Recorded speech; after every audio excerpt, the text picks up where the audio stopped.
It's a great day to talk hockey with Grant McCagg on Habscast. Happy Saturday afternoon, everyone. Welcome back to Habscast. This is a special Saturday noon edition where there'll be Liam and I. It's kind of a split show here. Liam's going to, I taped Liam earlier today. He did at 9:30, and I figured, we better not make it live at 9:30 in the morning. Do it at noon. But what I'll be doing here is this is Liam's show basically. But I'm going to come on after, and you folks can all chime in on the live chat there. I'll be part of it, but I'll come on after the show and take some of your comments and questions, and I'll further set up things for tonight's huge matchup against the Islanders. It should be fun. So without further ado, here's Liam's show from earlier this morning. And by the way, I agree with a lot of what he said. We're definitely on the same page when it comes to let's put it this way, overuse maybe of certain players like Jake Evans and such. And Liam and I are right on the exact same wavelength when it comes to that. So here's Liam's show. He's got a great, this day in Habs history, as always, that he does at the end, which is fantastic. But check it out. It's a great show from Liam as always, and I hope you enjoy it. And I will see you in the live chat after. Welcome to the Montreal Forum with your host, Liam Maguire. This broadcast will be coming to you from left to right on your listening device. Thank you, Dick. Yes, sir. Left to right on your listening device. It's a beauty. Thank you very much, Mr. Dick Irvin. My name is Liam Maguire, host of the Montreal Forum, coming at you as best we can on a weekly basis here, part of the Habcast Nation.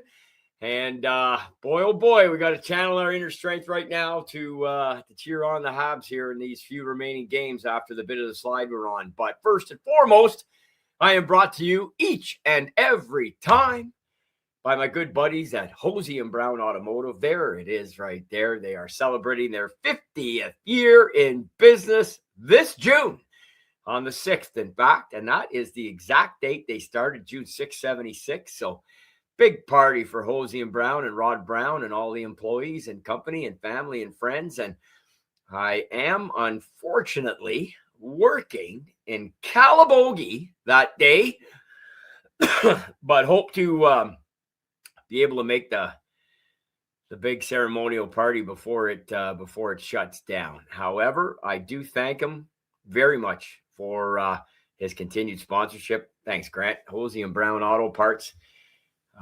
Rod is the son of the Brown in this part here and has taken over the business since the passing of his father a number of years ago now, and runs just an outstanding operation. So if you're in the region of Ottawa, Carleton, specifically the Ottawa area, and you need auto parts, all the jobbers know this, of course. They've got affiliations and contracts with most of them. But if you need auto parts, they've got locations to serve you. Look them up online, find the closest one to you, and head on in. You'll be very, very, very happy with both the pricing and the availability of just about everything in the automotive trade. So there you have it. Us, on the other hand, as Hab fans, are not very happy with the hockey trade right now being exhibited by the Montreal Canadiens. 3 out of the last 4, it's worst time of year to obviously have a bit of a slide when you have grinded to the extent that they have to pick up points in so many games, so many 10-game stretches where they've been front and center inexplicably, despite losing 3 out of the last 4 and 5-4-1 in the last 10. They still technically find themselves in that third spot in that crazy Atlantic. This whole thing, of course, is subject to change literally right now. The precipice they're on with Columbus's scream up, and they are dragging Ottawa right behind them. And now you've got, for the first time in months, the Islanders have technically fallen out after that crushing loss to Ottawa the other night, 11 seconds. Brady, by far his best game of the year, by the way. I think he's been mostly, despite putting up points, he's been largely invisible on many, many, many nights. He certainly was not, starting with that fight in the first second with Anders Lee, and led to a very physical first 30, 40 minutes of that game. And then Ottawa comes back in the third, much like Detroit did against us, and got it done, just like Detroit did against us. And those late goals. So let's talk about that. I guess those are the talking points here.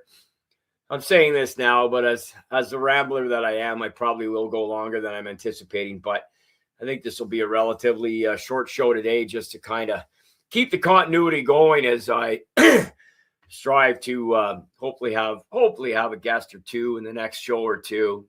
Have some guys, as you guys know, I've mentioned the names, to try and join me here on the Montreal Forum, talk a little hockey about some other things.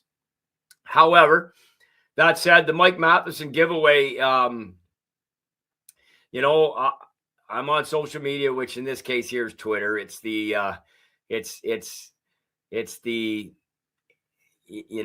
ugly animal in the room for sure.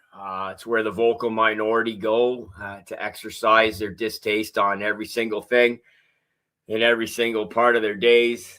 It's a tough place to hang your hat, but you can get good information on there from a lot of sources, and you just can get a lot of good stuff on there. Unfortunately, it's enveloped with a lot of invective and just hate and a lot of people who just really don't know. In this case here at Matheson, like, this guy's one of the best skating defensemen in the NHL, finishing up his fourth season in Montreal, just turned 32.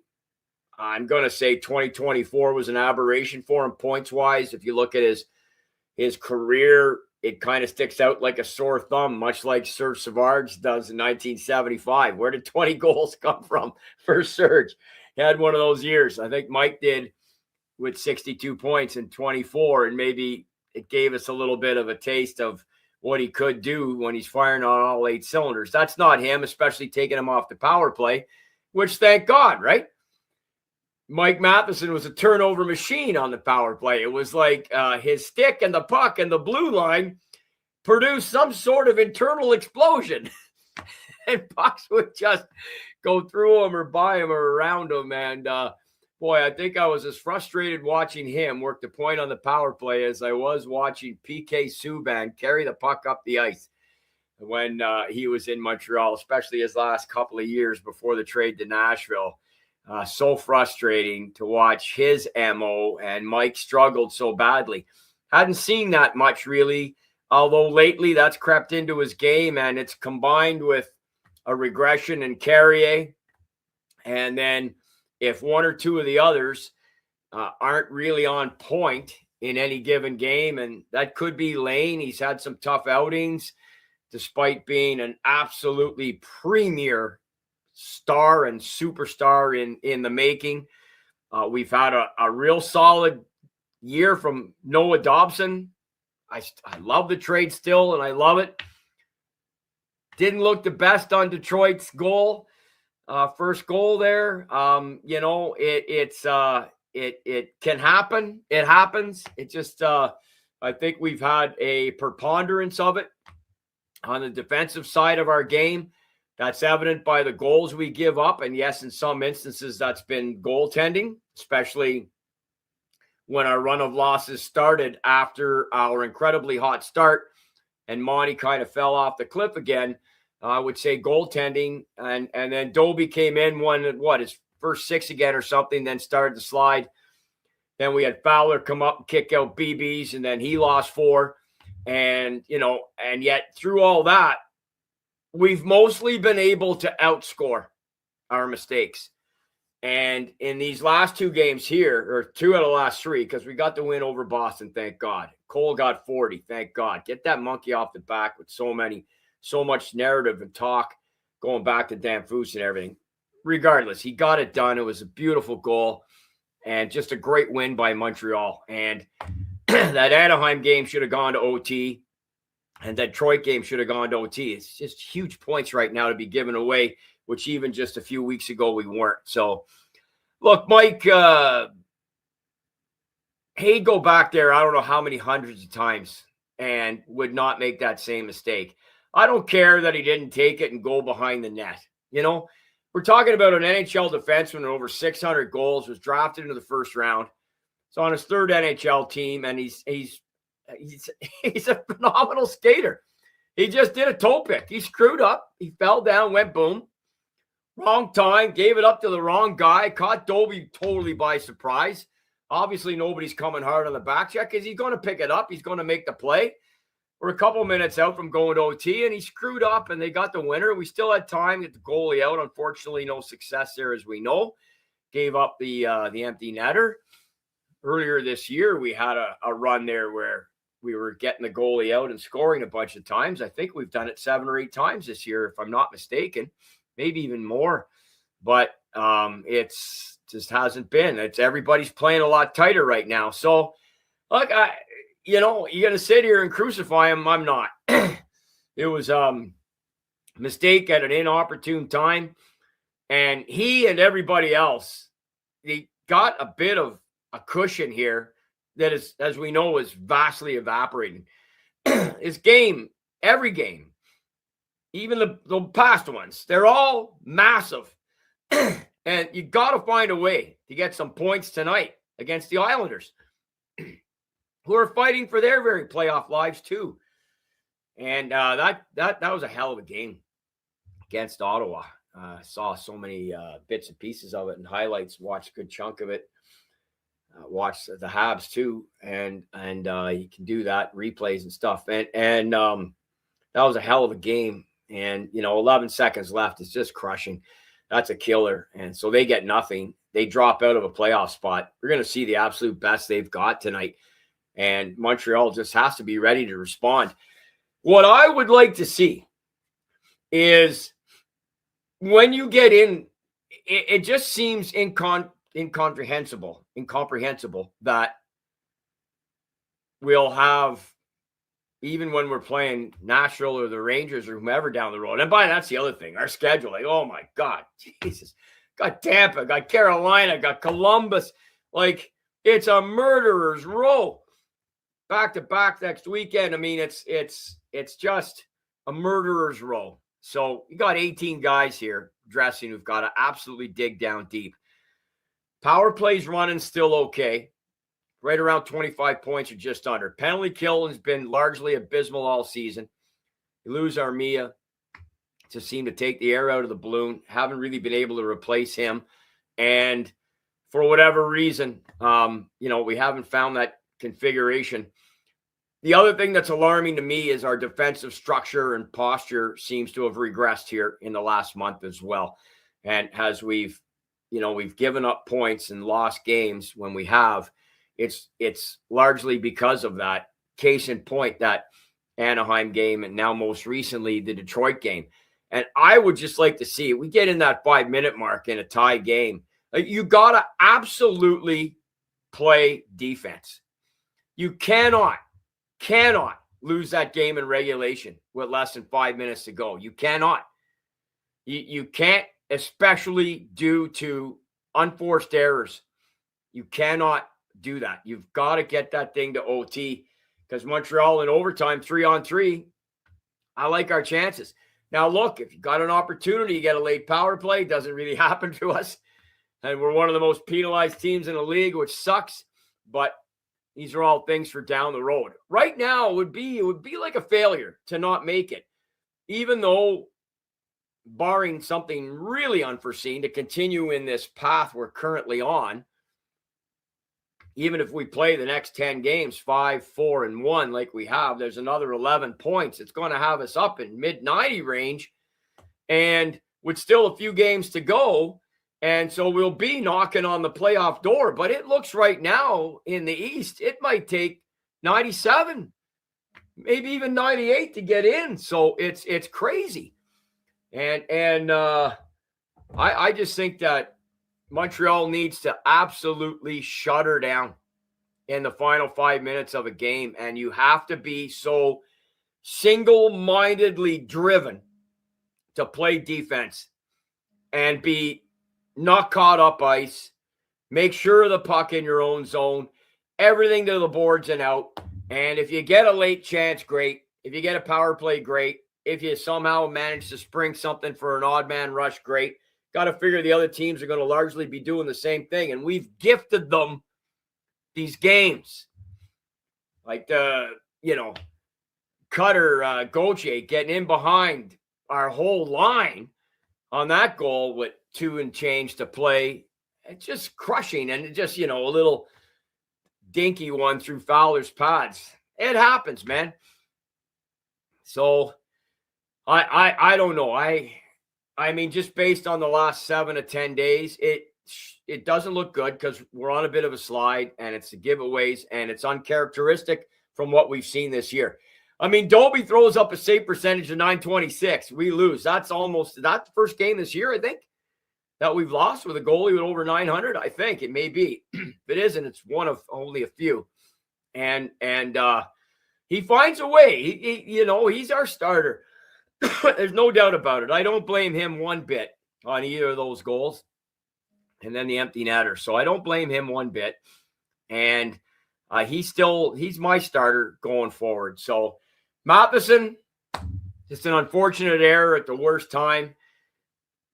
The giveaways that he was been criticized for in his past were usually off his stick, mishandling the puck. Here was a skating accident, which I don't even know that I've seen that happen with him before. I can't think of it. He is he's a phenomenal skater. We all know that. And it just, he just took a toe pick at the wrong friggin' time. And it sucks. It just sucks. And let's see if we can pull something out tonight and find a way to get some points and get this puppy back on track, because the schedule is it's just brutal for us going forward. Now, we've been pretty resilient most of the year. We've got our big guns are scoring. Secondary scoring just isn't there for Montreal. It's just not there. The chip in, they're just so rare, and they seem that way anyway. It's the same guys. And now when you don't have Kapanen and Demidov going, really, since they pulled Slav off the line, really. And Kapanen and Demidov are rookies. Like, they're rookies, for God's sake. Their first goal in the NHL, and Demi's 19, 20. Like, they're kids, and they're showing the effects of that. We've got a very young lineup, and they're showing the effects of playing against teams that have a little bit more veteran presence and a little bit more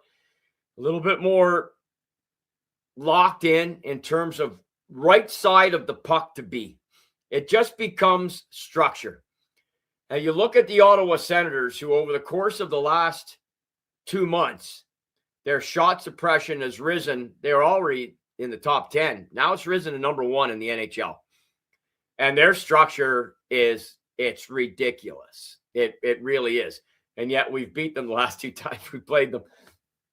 But that's just what good goaltending and timely scoring and different things can do. Look, in the overtime game, and we came back, their goaltending absolutely collapsed. That's okay. We've lived through that. Everybody has to live through that. Most recently, again, Allmark blew it on Demis. There's no doubt about it. But at the same time, it was 2-2 anyway. And I thought we played an outstanding game to that point anyway. So I got no problem with taking 2 in that one. And even though Allmark blew the shot, there's no question. But we were right there with them, with a team that plays incredible structure.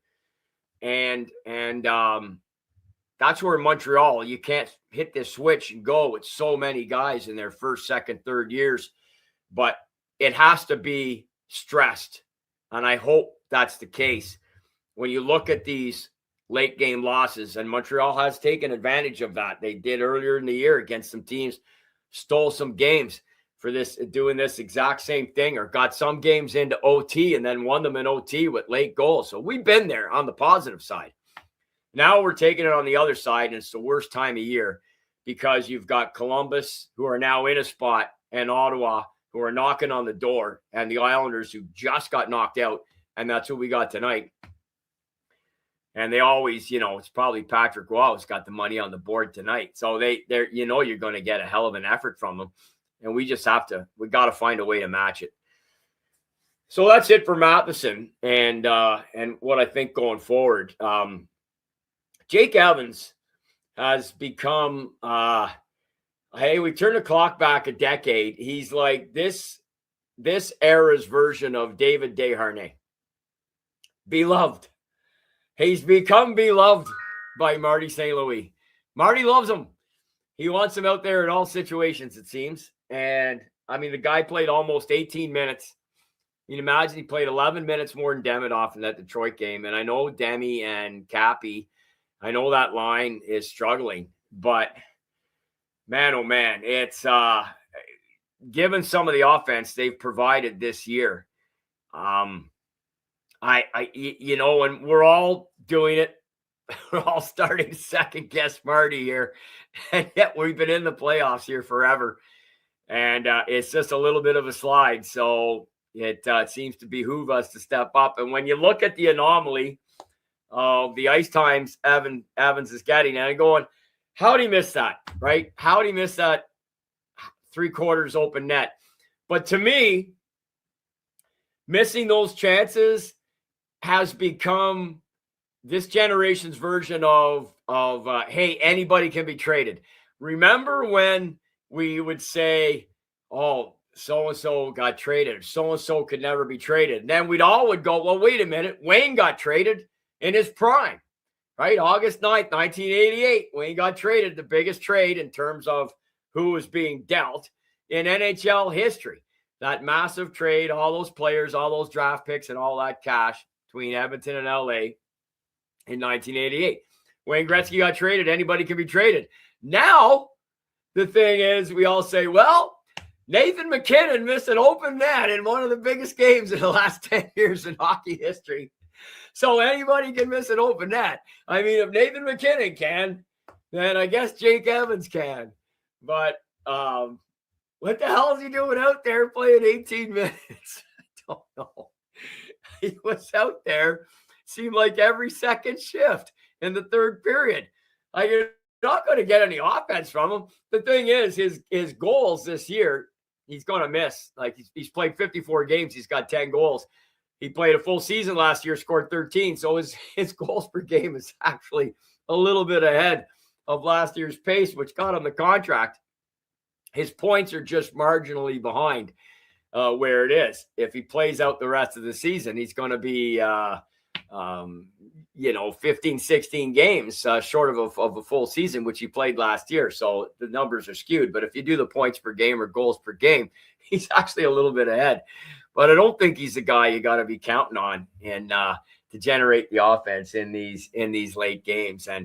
And his deployment has been a bit of a head scratcher. And it made me think of the love affair Michel Therrien had with David Desharnais, which is kind of ironic because I've gotten to know David now. He's come on tour with us.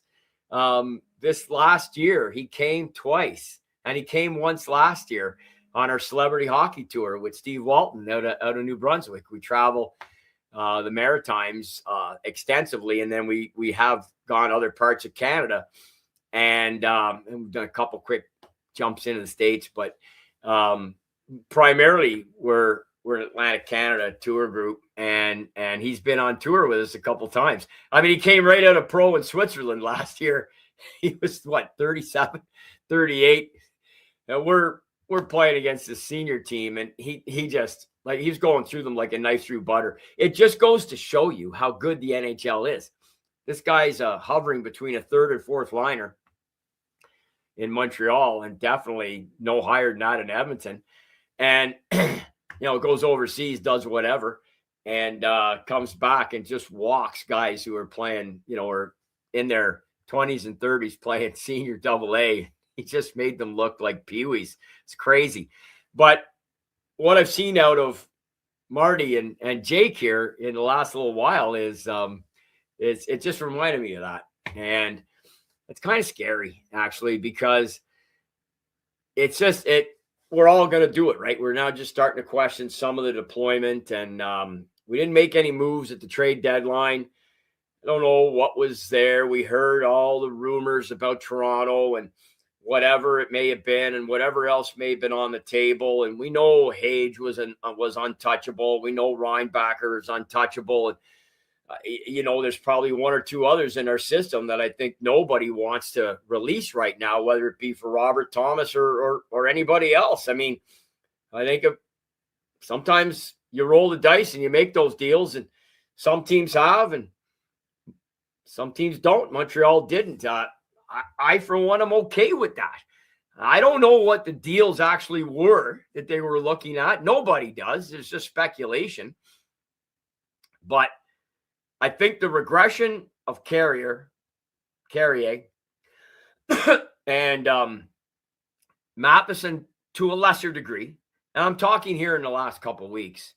Well, I mean, we're 5-4-1, and 3 of those 4 have come in the last 4 games. So it's skewed because we're all guilty of recency bias, and it has to be because that's what we've got to deal with right now. So it just doesn't look good because the losses have come for a number of different reasons, and it's usually defensive, structural breakdowns, giveaways, misplays in our own zone at an inopportune time. And when you need goals late and Jake's going out there, it's like we've lamented all year about Galley being on the second unit power play. Could you not? I mean, you're dressing Villano. Could you not throw Line in the lineup? Like, could you not throw him in and shelter him for 9 or 10 minutes? At this point, even right now, just to have him out there on the second unit, or let's just say hypothetically the first had just finished the shift, which happens periodically, right? You get a power play, well, Montreal gets so few, and the first unit can't go, and you start with the second. Just imagine. You could probably still play Lane because I think he could play 40. And just imagine he's feeding out over there. Line I wouldn't. I'd love it. Like, why not? You gonna throw Villano back in? And so we're all doing it, right? We're all second guessing the lineups right now, and it's easy to do because we're friggin' losing. And I'll tell you what, folks, this schedule is not good for us based on what I'm seeing. The only thing is that I place no fault on Doby and Fowler. The Anaheim game, like, we're going to see him again here real soon. The guy's the future. There's no doubt about it. He's getting his feet wet. He's going to be a beauty. But right now, it would be a tough pill to swallow to miss the playoffs, especially because if we do, it's going to be by a point or two. And it'll be because we just weren't able to keep up with the peloton here in the remaining 12 to 14 games. And that'll be a tough pill to swallow based on how we scratched and clawed the whole year. So I'm hopeful. I'll reiterate this before I shut her down here, that I'm hopeful the coaching staff, led by Marty, is looking at our roster and saying, and telling the guys in these off days, meetings, video sessions, what have you, we have to forego certain things that we would normally do at a time of the game. We can't allow these late goals to determine that we get nothing in the game. We just can't. And by the way, if you're watching the other games like I am, the teams that are in playoff positions, and when I say in positions, in a lot of cases, precariously, yes, Colorado and Dallas and Minnesota, they've got their own little thing going on there because Colorado's come back to the pack. The teams that have nothing to worry about missing the playoffs, which now include the Buffalo Sabres, who've been on a heater forever. And I'll tell you right now, if Columbus keeps it going, they're going to elevate themselves right up into the meat of right in behind Carolina and take themselves out of any worry as well here, the way they keep playing. And they got games against us. So, oh, geez. Oh, man. I don't know what. Look, I love the fact that it's Rick Bowness. Don't get me wrong. I mean, 34 years ago, he's the head coach of the Sens when they come back and he'd already been in Boston, and he'd already been in Winnipeg. I mean, this guy played for the Atlanta Flames 50 years ago in the NHL. And he's still, it's unfreaking believable. Unbelievable. He's such a nice man, though. If you ever had a chance to meet him, he's a super, super guy. And I love the story, but I don't want it to be at the at our expense when we play them. And they've always been a tough out for us, man, especially in their barn. Like the last 2 years, we've finally had a little bit of success against them. But my, oh my, they have given us fits over the years. And so I don't relish the games against them. And the ebbs and flows of a season, when Montreal were kicking ass and going, I was saying we could beat anybody. And now we've slid off the rails here. And now I'm so fearful of every game. We got to get it back. And it starts with structure and smart plays. And look, it's a game of mistakes, and you're going to make them. But I just really, really, really feel my hope, hardcore Hab fan, shut her down, boys. If you're in you got a 1-goal lead or a tie game with 5 minutes to go, which is probably going to be the majority of these games that you play for the rest of the season, shut it down and get that point. You absolutely have to think defense first and think puck on stick, safe play. The old defensive defenseman. Off the boards and out, off the glass and out, The other thing I'll say, just before I go to this day in Montreal Canadian history, is why the hell, I always remember when we picked up Kovalev. So this is going back. Okay, 06, 07, 08, that run there. And the Kostitsins joined the team, and Plekanec, and we picked up Sheldon Surrey, and we had the back end of Theodore, and we had a good club. Like Bob Gainey had come in, and terrible tragedy with his daughter, and we didn't get Bob able to finish the job that he had started, because I really think he had got us going on the right track. But if you remember at that time, one thing that really struck out to me was they put Kovalev on that line with Plekanec and Kostitsin, and he didn't know those guys. If he had ran into them in the street, he would have walked right by them. He had no idea who these guys were. And I think he was basically mailing it in at that point anyway. He had got his Stanley Cup. He played 90 minutes a game, all the stories. And he had more talent in his finger than 3/4 of the league, and he'd show it every 5 games. Then he gets these 2 pepper pots on his line. And I just remember Plekanec, they used to come so deep in Montreal's zone. I loved it so much. I was coaching at the time, and I started doing it in practice with our kids. And I said, I want my centerman to come right out, right back deep, especially our number 1 line. It's a kid named Morgan Dag. He could skate like the wind. He could skate all day. So I knew it wasn't a question of fatigue. I was going to run the guy out on a shift.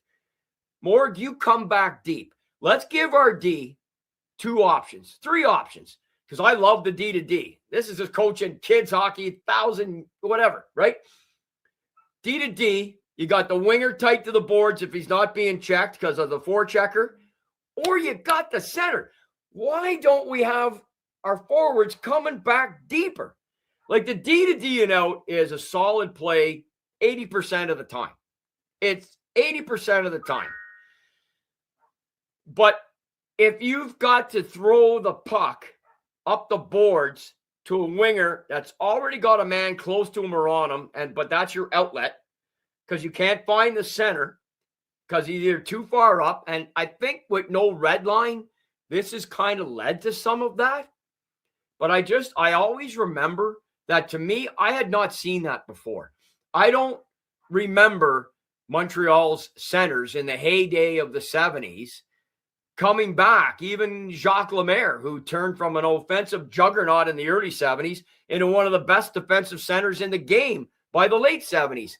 I don't even remember him coming back to take that outlet. Now, when you got Robinson, Lapointe, and Savard, you didn't have to be as worried that you weren't going to get a good outlet.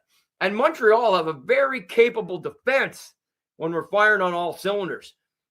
I myself would be saying to our centerman right now, get your ass back there and be available for that little dump as well. And then you're turning and burning. And your wingers are going and your D are coming. And it's just another outlet. I find we're making there's too many stretch passes. There's too many plays where all we've got is the dump because of the pressure. When we're unable to find the D to D, because if we can't find that, doesn't seem to be another succinct, definitive outlet for the Canadiens. And just a little, just my little thing here from Mount Liam here, where I'm just going, hey, this is just something that I see that I wish that I recall happening 18 years ago, or 20 years ago, as we were ascending into a hell of a team there. And we should have got more out of that roster, much like the one that came along just a few years later at the height of Carey Price before the Kreider incident in 2014. We'll never know, how we would have done, because there's no doubt we would have beat the Rangers in my mind if Carey stays in that lineup, and who knows against LA. So it is what it is. Tough trophy to win, man. A lot of other teams can say the exact same thing. But I just wish Montreal would make a couple subtle changes structurally here in these remaining few games to try and hopefully solidify how we can pick up some points. All right. It's very bright here. The light coming in from the window. So let me get out of here and finish this day in hockey. Really only one thing for me from Montreal Canadian perspective was the Saturday night. I remember watching it, Hockey Night in Canada, 53 years ago, March 21st, 1973. I was 13. Height of great time, great age. I was finishing grade 8 at St. Leonard's. Montreal Canadiens were playing the Vancouver Canucks, and Frank Mahovlich was at career goal number 499. And I remember in the first period, he had a breakaway. And I thought, boy, here we go. This is going to be Jean Beliveau 2.0, because Jean scored his 500th on sort of a breakaway. Came from short distance, but he went in alone on Gilles Gilbert, February 11, 71. And ironically, Frank Mahovlich drew one of the assists on that goal, along with Phil Roberto. That was on a Thursday night. This was a Saturday. And in the third period, the Canadiens stole a puck in the offensive zone. Guy Lapointe fed it to Henri Richard, who threw it back to Frank Mahovlich. And he took kind of a one-timer, half-stride one-timer. And Dunk Wilson came flying out of the net because he timed it perfectly. And had Frank caught the shot like he meant to, I think it would have been saved. Problem is, he healed it. But Frank was a big man, strong man, and he walked on it, and he healed it. So it had some velocity on it, but nowhere near what it would have been had the shot been taken with regular speed. And as a result, Wilson came out to play what he thought was going to be a Frank Mahovlich bomb. Next thing he knows, it's an off-speed pitch. And he's going, uh-oh, what the hell? It went right by him and in the net. It was like about 2 minutes into the third period. And I love that Henri Richard drew the assist on it. I love the pocket rocket as a player. And he was such a competitor. And Guy Lapointe drew the other assist. And, that Hab team, they went on to win the Stanley Cup that year. They only lost 10 games that regular season. We all for rightful reasons, get lost in that late 70 run, especially 77 with only 8 losses. But, we only lost 10 in 73. We had Dryden had just really gone to another level. Yvan Cournoyer was in his absolute prime. Lafleur was trying to figure things out, and we had a pipeline, man. We had Robinson came up that January. Everything from the fourth liners right up through on that roster. You still had guys like Jacques Laperriere, Henri Richard. It was a veteran lineup. We had picked up Frank 2 years earlier. Beliveau had retired, but the team was a hell of a team. It gets lost in the great Montreal teams because you had the run of the 70s, you had the run of the 60s, 5 straight finals, 4 cups, and of course the 50s, and even to a lesser extent the mid 40s, but they would be in behind, and then you get into Morenz and the rest. But the 73 win, it just gets lost in there, because 71 was Dryden's coming out party, and we weren't supposed to do squat. We had the Bruins in the first round. They finished 24 points ahead of us. They set 37 NHL records that year, and it gets lost because of the Belleville's last year swan song and everything, and 73 just gets lost. Anyway, in that year, Frank became the 5th NHLer to record 500 goals. And you look at the list ahead of him, right? It's Rocket, Gordy, Bobby Hull, and Beliveau in that order. And Frank's the 5th guy, 3rd Hab. And the photo's very, it's been widespread publication of it online. You can find it easily if you haven't already. And I know for most of you, it's before you were born. But it is a great anecdote from this day in hockey. There's tons of others. Ron Tugnut had his 70 saves on this day in 1991 against the Bruins. 73 shots, 3 all tie. Ray Bourque had 19 shots on net. I mean, there's a slew of other really, really neat NHL occurrences. If you're into that sort of thing, you can certainly Google it and go online and things of that nature. But I will always finish off the Montreal Forum with this day in hockey, Montreal Canadiens style, where applicable, and this one certainly is. Frank Mahovlich, 500th goal, March 21st, 1973, against Dunk Wilson of the Vancouver Canucks, assisted by the Pocket Rocket and Pointu de la Pointe. And I remember watching it on TV. Jocelyn Gouvernement puts a hit on Frank right as he takes the shot. And I've got to know Josh very well. They were teammates on Team Canada 72 the year before. And Josh didn't get in any of the games. He played in the one of the games against Sweden, I believe. And then he went home. He and the Sabres, Perreault and Martin and Hadfield, of course, who was trying to lead the mutiny.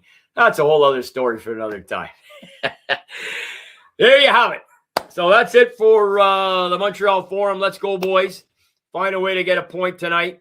And let's get this puppy back on the rails here and try and stay in the thick of this insane playoff race. Hopefully we can. Let's have a good one against the Islanders. Thanks for watching. Grant, thanks.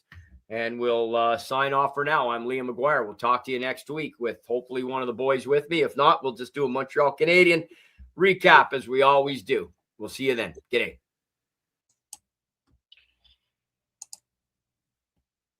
He's a gem, Liam. I loved his the part about the centers coming back deeper and supporting. It just seems like they're not supporting the defensemen as much as they could, and it's one of the reasons why there's extended periods of time in the defensive zone with this team. And I agree with that philosophy. And like I was saying to Mark there, Mark mentioned that too bad you couldn't get Liam in for a pep talk, but get him in Marty's office for a little philosophy session. And I love that that the Canadiens came back further back at center and gave the defenseman another option other than, as he says, over to the defense partner or up the wing where it seems like the wingers are invariably covered because they don't have the center option available as a rule. But you get it to if you can get it to the center in the middle, then typically the wingers, at least one of them, becomes open at some point, and you can get it up to the winger if the center's going to be checked and can't. Well, usually you don't want the center trying to stick handle out of the zone, so but I like that idea. And Liam has brought this up before, but that 73 team, he's exactly right.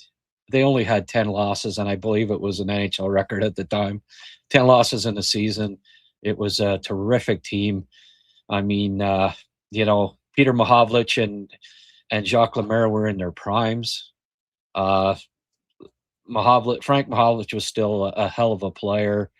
Guy was just finding his way, but 28 goal scorer. It wasn't like he wasn't contributing at all.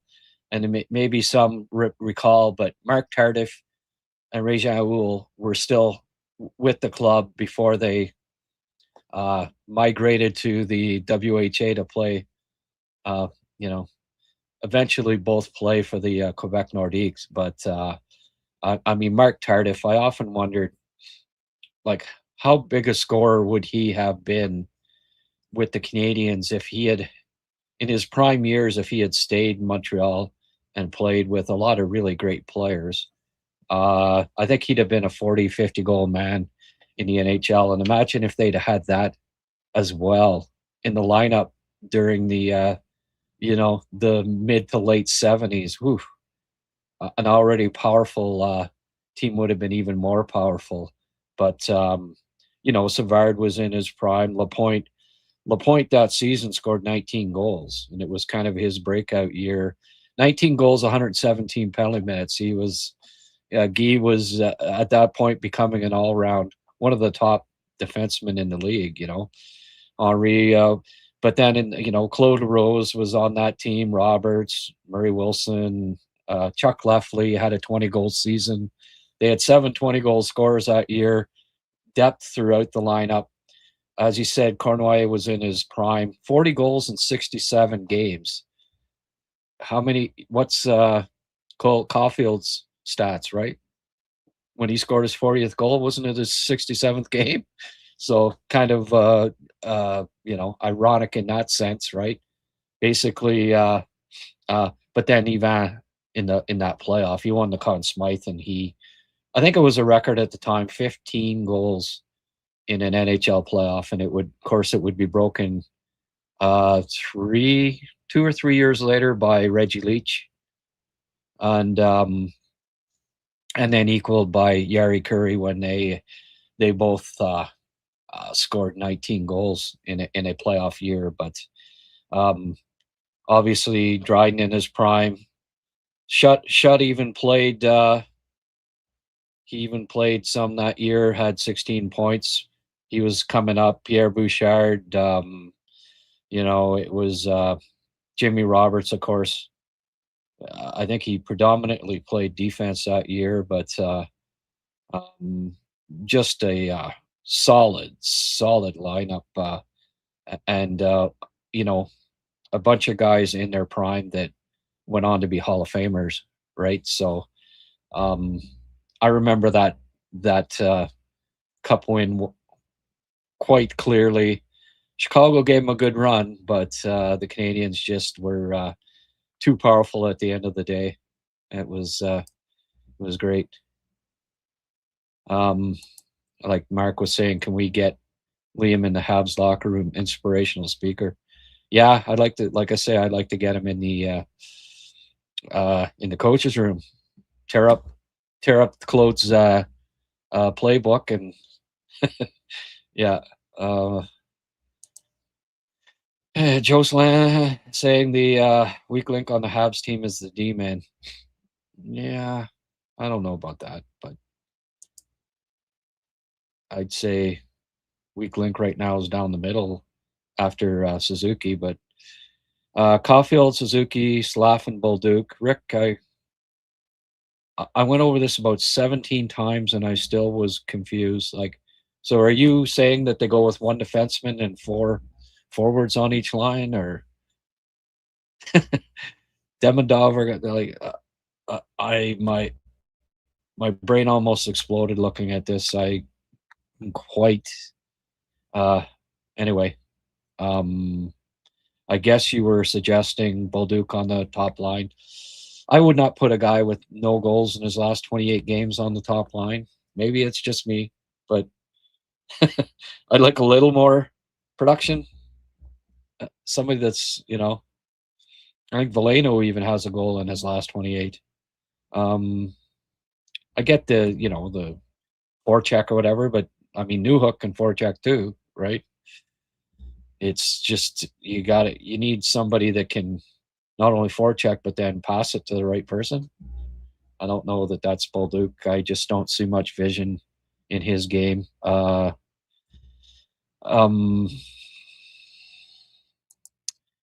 everybody, says Simon LeBlanc.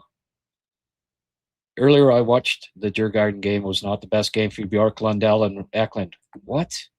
3 teenagers didn't dominate a SHL playoff game? What the hell's going on with them? They got to get it together, eh, Simon? And I didn't know Charles Hudon is playing there. Absolutely. Who done it? I'm curious about your idea to have Demi and Bolduc. Great passer with, in theory, great sniper. Yeah, that's a theory, all right. He really benefited from playing. He had a little stretch last year where he scored a bunch of power play goals at the end of the year in St. Louis. And people like, okay, well, because he was a 50-goal scorer in junior, then he's going to be a sniper. I just, from what I've seen, he doesn't look like he's going to be an NHL sniper. Maybe he can be a 25-goal scorer if he puts it together down the road. Maybe. I mean, I've got thinking, does 50 goals in the QMJHL usually translate to NHL sniper? Well, I'll give you a list of recent 50 or close to 50 goal scorers in the Q. Justin Poirier. Now, he got traded, for not very much already in the NHL. So I don't think, NHL guys are thinking, oh, this guy's going to be an NHL sniper. Alexandre Doucet had 58 goals. Is he an NHL sniper? Where is he now? William Dufour, 56 goals. Cedric Deluisseau in a shortened season had 42. Giovanni Fior, 52 goals. Alex Barré-Boulet, remember the headlines in the Journal de Montréal, like the Habs screwed up again, not signing this guy as a UFA. Tampa did it again. Yeah, well, where's Barré-Boulet today? He was a tweener, just like the fellow we just talked about, Charles Hudon. Tweener. Samuel Asselin, 48 goals. Igor Sokolov. Remember him? Couldn't skate if his life depended on it. He was a 50-goal scorer too in the Q. So, just a point about, in theory, a sniper. Yeah, I just don't see Bolduc. And I mean, he's young. He's 23, so never say never. But I don't see him on this Montreal Canadiens team being a top 6 player now or in the future. But that's not etched in stone. Wouldn't be the first time I made a incorrect prediction.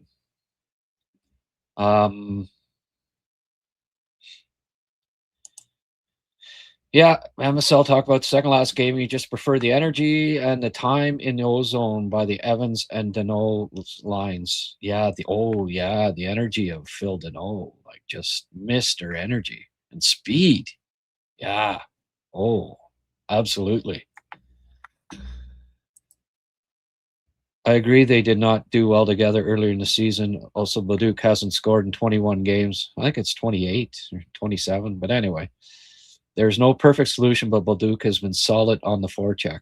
Well, I say so can Texier be, or Newhook can be solid on the forecheck too. But as somebody mentioned, I mean, there's no perfect solution right now to, which begs the question, why the hell didn't they make a couple deals at the deadline? But anyway, I'm hoping he will help keep puck deep for Cappy and Demidov, maybe get the monkey off his back. Yeah. Well, as I said, should maybe get Byron Fries in there, right?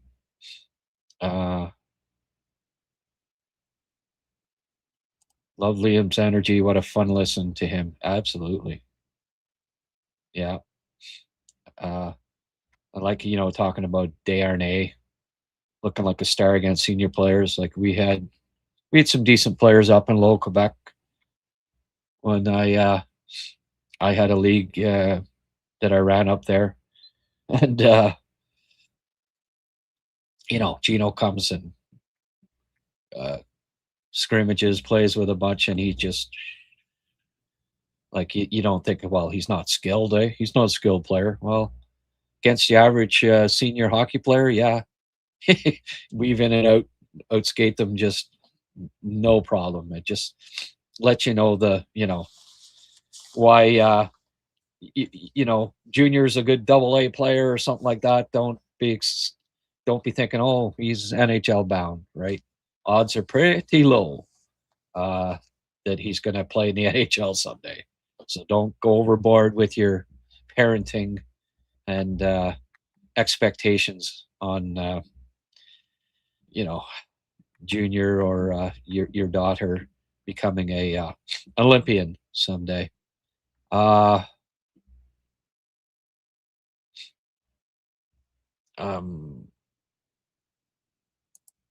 Yeah, Francois. I answered that in it didn't work versus Detroit because of a freak goal, but it worked 2 days before in Boston. Well, did it really work? Like going to overtime, is that the purpose with 7 minutes left? Or how about winning the game? And certainly if it goes to a shootout, the Canadiens are probably losing. So I don't like that it goes to overtime if you can end it in regulation. But the fact is that Jake Evans has been on the ice for 60 goals against this year.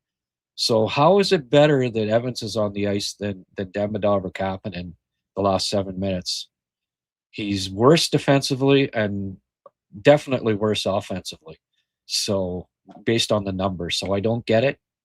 I don't get benching the top rookie scorer in the league. How many teams would Anaheim bench Seneca in a tie game the last 7 minutes? Would the Islanders bench Schaefer the last 7 minutes of a tie game? Are you kidding me? Not even a chance. Marty does, though. Don't agree with it.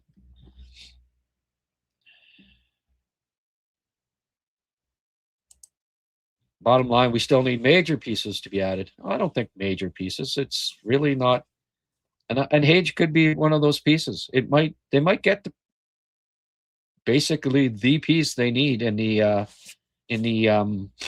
top 6 out of college coming here.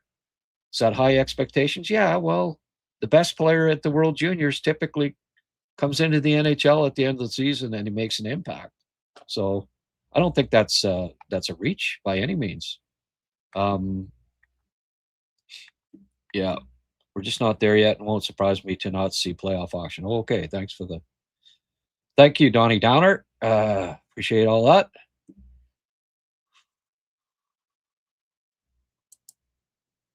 Hugo has done well with the rebuild. The legacy signings from prior regime haven't made it easy. No, I guess not. But when you say legacy, like, was Anderson a legacy signing? I don't. He was in his prime. 27 goal season, power forward with Columbus. Just hoping that he had overcome his injury woes, and I mean, more was expected of him. I think we all expected more goal scoring from Anderson. In hindsight, we can say, "Oh, bad signing," but anyway. And I get the Gallagher one. I mean, you had to re-sign him, and unfortunately,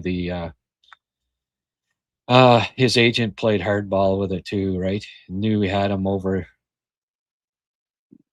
It was an untenable situation for Berge. He'd have been lambasted if he let Gallagher go at the time. And let's get over this Knies talk. I don't believe that the Canadiens were in serious talks with the Leafs. First of all, the two teams just don't make major trades. Is Toronto really going to trade a player that could maybe help Montreal get over the top and come back to haunt them for a decade? Keep them out of the playoffs? No. I mean, look, there's lots of media guys out there that want to be the next insider. We'll just, let's just leave it at that, okay? Don't believe every friggin' rumor that you hear, please. Like, unless it's emphatically from, like, Pierre LeBrun or something like that, who, by the way, I believe kiboshed this. I'm going with Pierre LeBrun and the the proven insiders on these types of rumors. There's just it's too easy. I mean, I could do the same thing.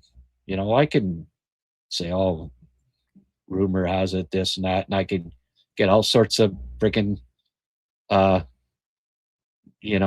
followers and write a story and get tens of thousands of people to read it. No thanks. Why would the Leafs trade Knies? It's like the Rangers trading Cooley. Not going to happen. Exactly. There's no perfect solution to the top six problem for the Habs. No. That's why I want H to get a look. There's no perfect solution. And I'm like Liam. Why not bring in Laine at this point? If there's no perfect solution, how about an imperfect solution? Laine's a 35-goal scorer for his freaking career. Try him. Give him a go.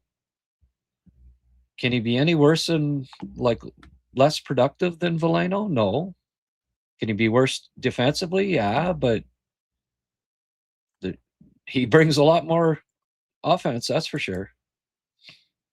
Short answers, we don't have the winger yet. If not, Slav. Texier lacks the consistency for left L1 winger. Yeah. A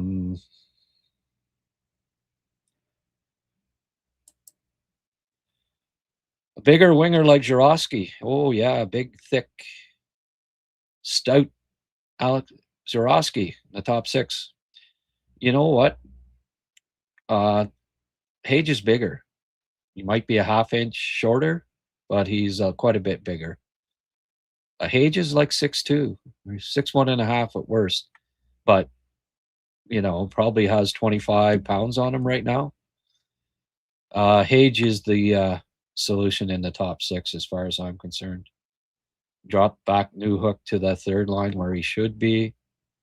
Thank you very much.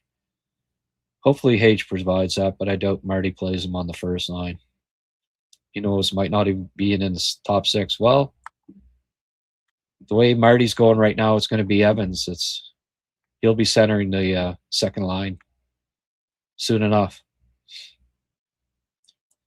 Look for that. That's the next move. Evans being moved to play with Demidov. I repeat myself, but Lafreniere with Nick and Cole would be perfect for the first line. Lafreniere, what? Is there a second Lafreniere playing in the league? Because you can't be talking about Alex Lafreniere, right? That's not who you mean by Lafreniere. Are you thinking like Laferriere, maybe? You got Alex Lafreniere on your top line. You're guess what? I mean, he's what, second, third line, middle line in New York, and they aren't even making the playoffs. But you put him on the top line in Montreal. Problem solved. Yeah, not for me. Not a very big Alexei Lafreniere guy. I just don't think he fits the locker room and the chemistry and what they're doing here. I really don't think so.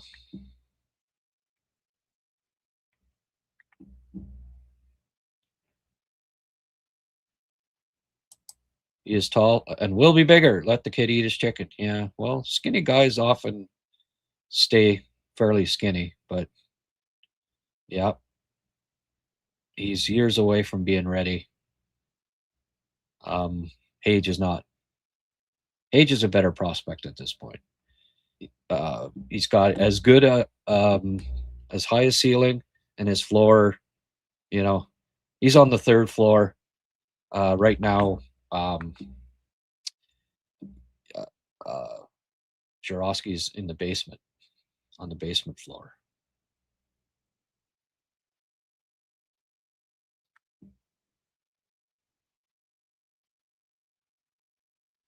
Oh, the lounge set calling people bud. All right, we don't need. Let's not get all hyperactive on here, guys. Keep it civil.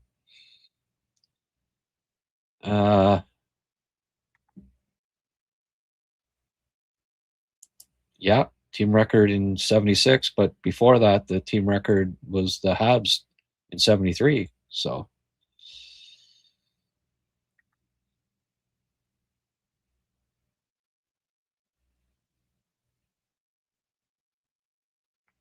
that's right, Charles. This was before the friggin' there was no overtime at that point. Sheldon, good day, sir. You're a lot quieter than you used to be, eh, buddy? Bolduc is not a top six. Huh? Sometimes, not a lot of words need to be spoken, and there you go. Kyle mentioning Joshua Waugh. Yeah, could be called up, I guess.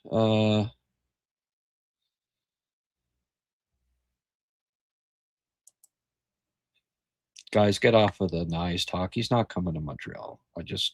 Here's my insider report. Big source, Montreal Canadiens said no, we're not going to be trading for Matthew Knies. So there. It's official. AJ Greer with a nasty hit. I consider this worse than Gudis personally, which at least was part of a hockey play. Kneeing Matthews was part of a hockey play.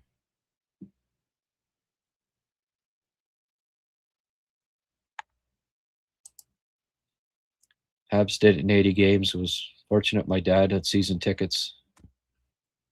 That's the greatest team ever. Nobody's come close. No loser points, 8 losses. You know how many of those games, if it had gone to overtime, the Habs would have won with that team out of the 12 games that ended up in a tie? Habs probably win 10 of those. They have 70 wins, 140 points, and 4 ties, 144 points altogether. 2 ties, 142 points.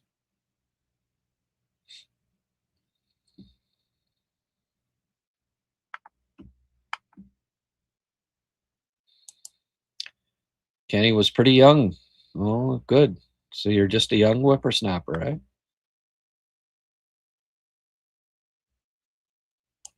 Doc would be useful at the moment. He can be useful in different spots. Yeah, I know.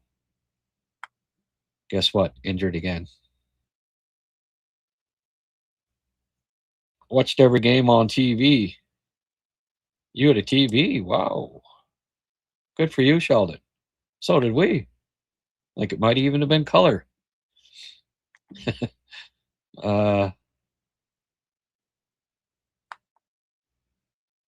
last couple of games shows he makes a difference. Doc, yeah. I'm beginning to doubt some of Marty's decisions. Yeah, well, hey.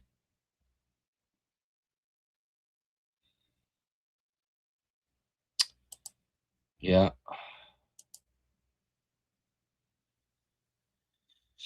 The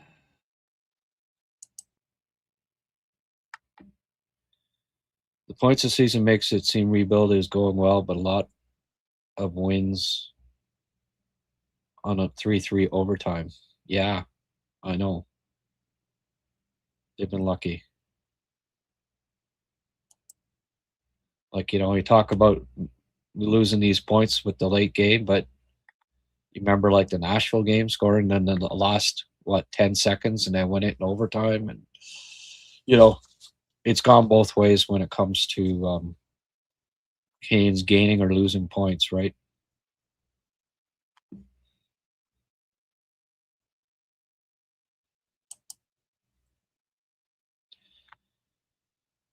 Yeah, I think that was a troll talking about will he ever be useful? Like, buzz off.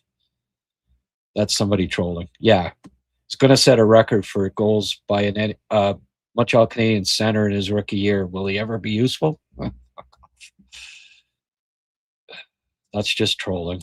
Bye-bye.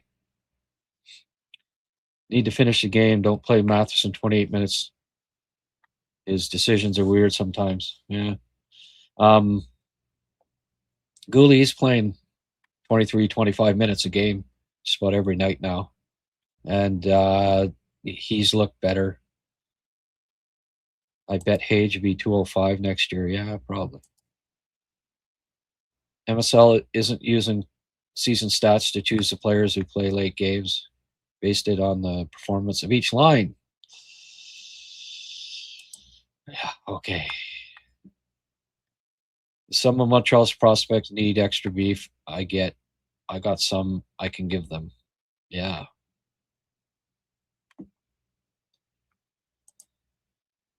Would it be worth it to go after Jason Robertson?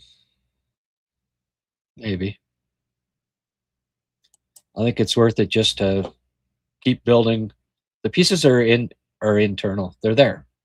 So yeah. They should continue focusing on good drafting for the future, maximizing the good assets.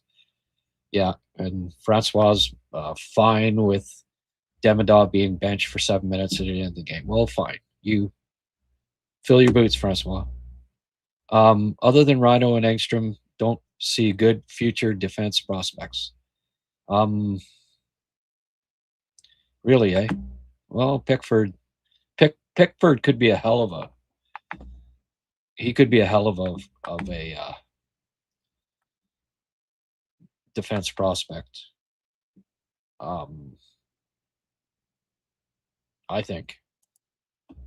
Both grandkids' winter hockey just ended, so now I have more time. Okay, good man. Hope to see you around here a little more. They gave up on Mayu too early. Yeah, they did.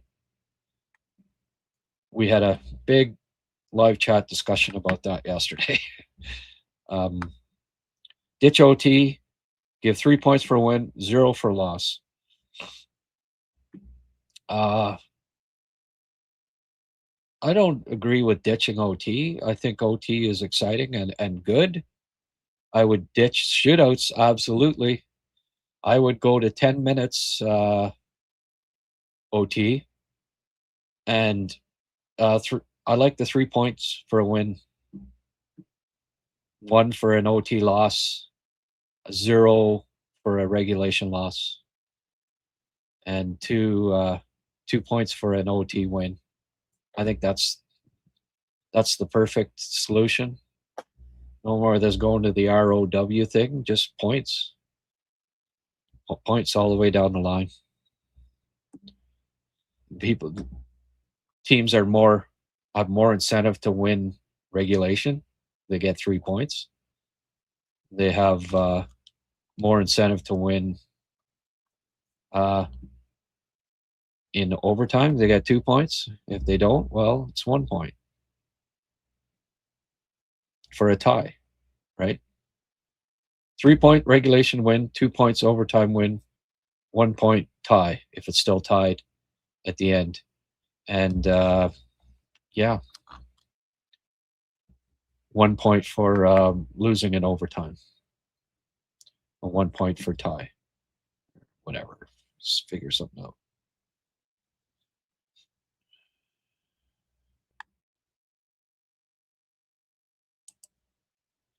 Wildick will be a very good top 9 forward. Hughes didn't waste anything. Yeah, bottom 6 forward.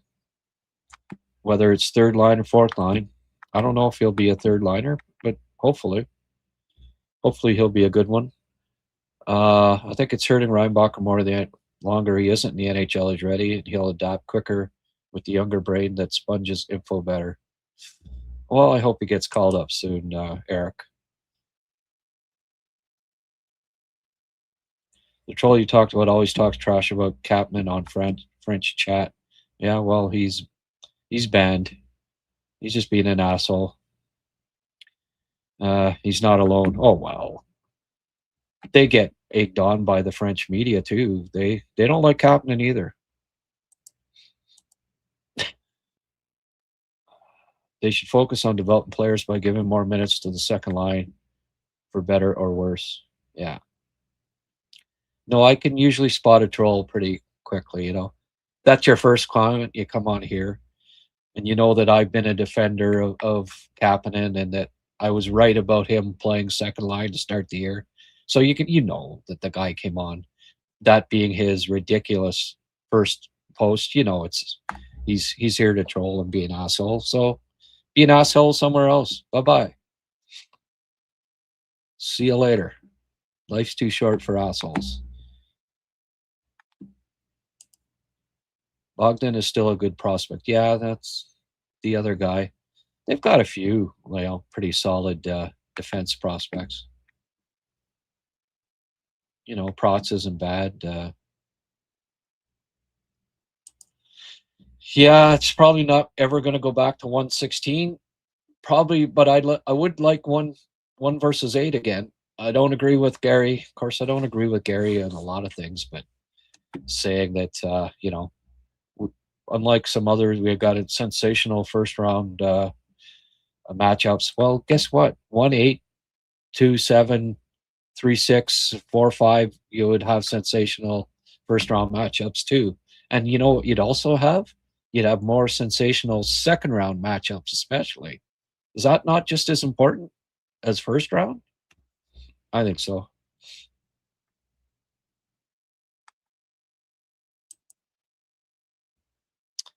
Holy frig, Francois, you would like 3-on-3 in the playoffs. Jesus, Murphy.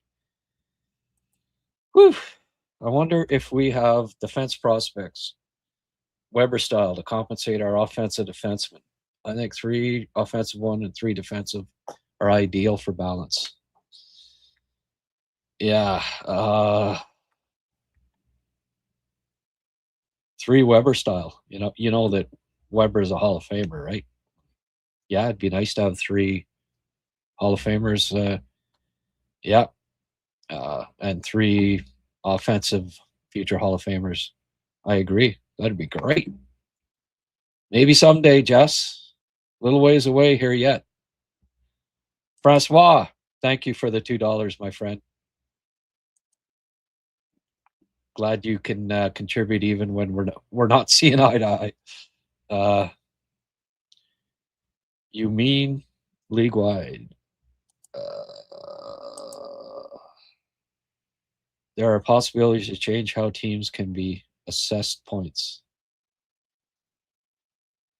Yes, absolutely. This is the hardest part of the rebuild, getting those extra pieces and fitting them in. Yeah. No, you're right. At least with 1 to 16, we see the best 16 teams. Well, usually you get, 15 of the best teams, or it's not often that the two conferences are that imbalanced. I mean, if you can't finish top 8 in your own conference, do you really deserve to be in the playoffs? I don't know. Like, I'm fine with the top 8 making it, and 1-8, 2-7. Just about every league has it that way. You go in your conference and you play against it. Major League Baseball, they have the American League pennant, National League pennant. NBA playoffs as the East Conference, West Conference. NFL playoffs, you got to win your conference. So, yeah.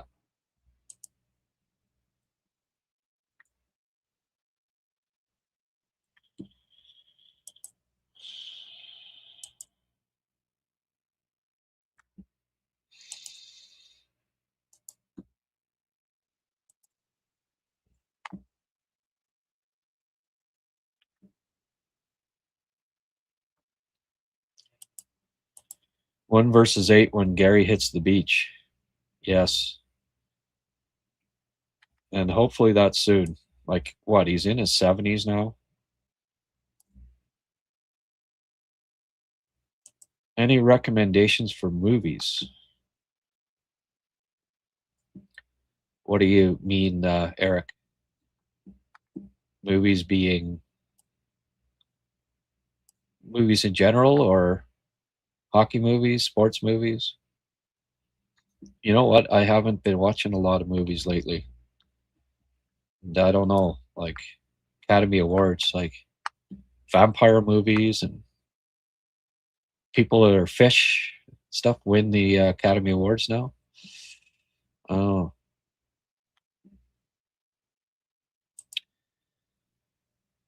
One thing he did great for hockey is increasing the revenues, and playoff format might be part of the reason. The next one will also want Max. Yeah. Oh, they'll hire another lawyer. Yeah, I think Costa, I believe Fowler's the starter tonight. I don't think there's any changes to the lineup from what I can gather.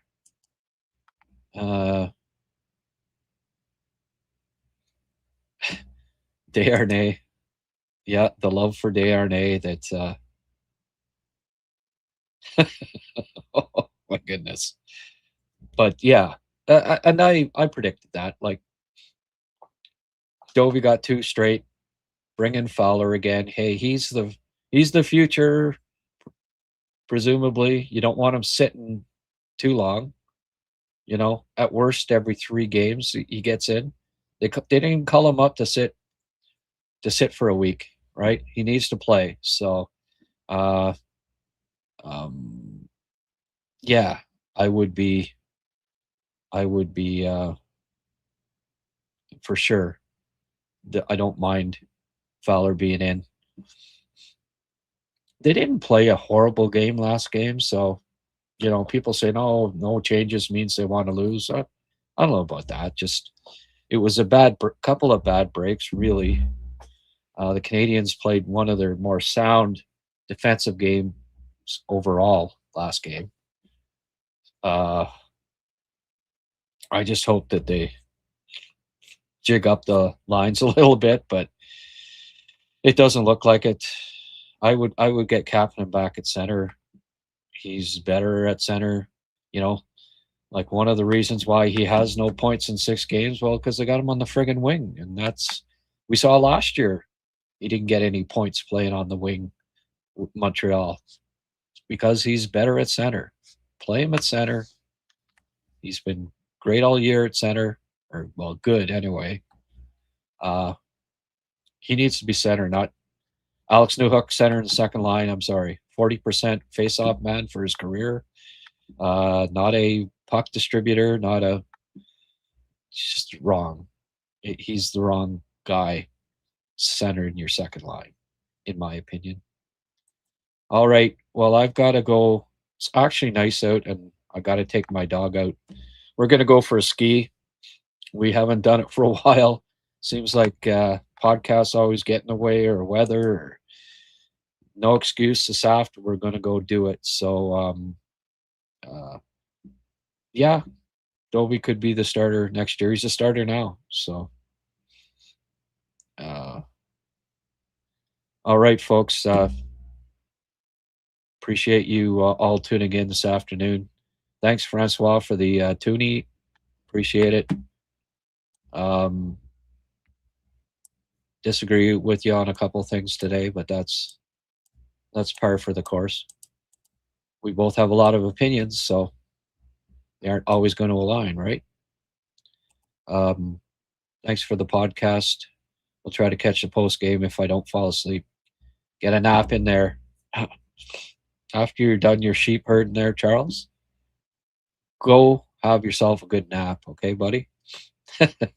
All right. Thanks, everyone. Thank you for Liam for doing this show on he's busy all the time. He's going to do a senior hockey game tonight. He's emceeing, going to be on the bus with the mic and all that. Oh, we were thinking, I was talking with Liam about this. Might try to have Liam to do a trivia night,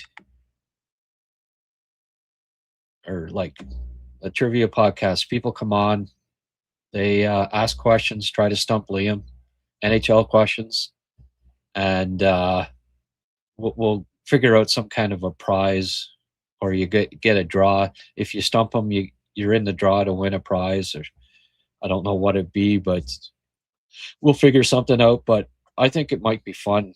Liam's done this before, and you'll be amazed at how brilliant he is at answering NHL trivia. He really is one of a kind. But we're going to talk about this further, and I mean, if we do it, I'll give it lots of promotion ahead of time, and we'll see if we can't try to stump Liam with NHL trivia questions. You know, don't try not to make it too obscure. Like, how many points did Timo Solani score in his third NHL year or something like that? But anyway, Jess, thank you. I think I'm going to strap on the skis. Not going to be too many more opportunities to do it. Trip through the bush on cross-country skis should be fun, and Chester will be happy about that.